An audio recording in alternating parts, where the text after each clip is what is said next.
Levée de fonds record dans le capital investissement en 2016 et au premier semestre 2017. Quelle portée donner à cette annonce?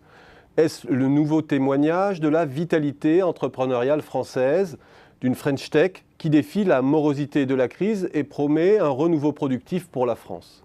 Regardons d'abord la levée de fonds. À 14,7 milliards en 2016 et à plus de 8 milliards au premier semestre 2017, soit 16 milliards en annualisé, elle efface son précédent record de 2005 et chaque cycle haussier propulse le capital investissement toujours plus haut, ce qui signifie qu'il existe bien un trend favorable sur longue période à ce segment de financement de l'économie.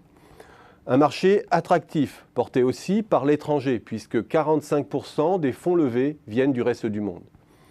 Derrière ce mouvement, on le sait, il y a le contexte de très faible rendement des actifs classiques, qui pousse de plus en plus d'investisseurs à miser sur le non-coté. Et le capital investissement demeure l'un des rares segments sur lequel un investisseur peut encore retirer des rendements à 2 chiffres. Il y a aussi toutes les opportunités de levier que génère le contexte de très faibles taux d'intérêt. Or, si l'on regarde maintenant la destination des fonds levés, c'est bien le compartiment du capital transmission qui a repris son envol ces dernières années. Il s'agit là d'opérations qui, par le truchement d'une holding, consistent à acquérir une société par endettement et à faire remonter du dividende pour rembourser l'emprunt. Une restructuration du capital qui permet de dégager de hauts rendements pour l'investisseur et qui fait jouer aussi au maximum les possibilités d'optimisation fiscale, mais qui n'est pas nécessairement adossé à un vrai projet de développement. Pour dire les choses crûment, il s'agit plutôt de faire juter financièrement des pépites déjà existantes avec des retombées plus qu'ambiguës sur l'économie réelle.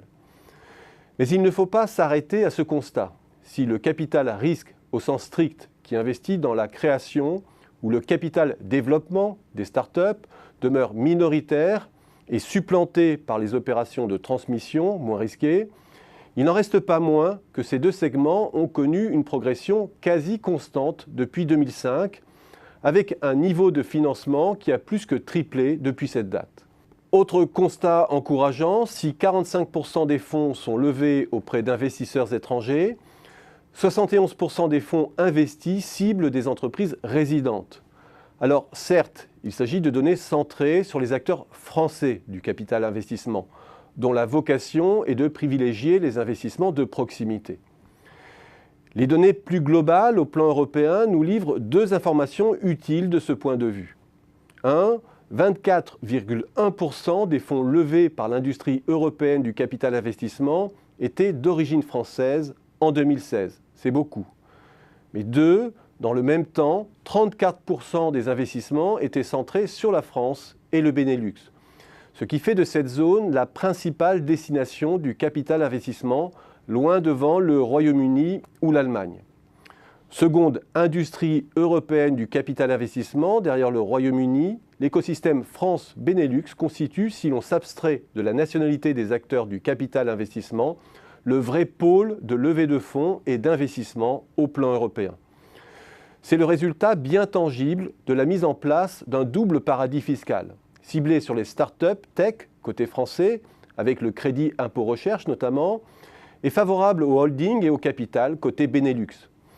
C'est aussi toute l'ambiguïté de la réussite hexagonale. La France dispose bien d'un vivier de pépites qui bénéficie largement aujourd'hui des fonds levés par le capital investissement européen. Mais à travers des montages financiers à plusieurs étages qui passent par le Benelux et sèment le trouble sur la nationalité et le véritable contrôle de nos pépites.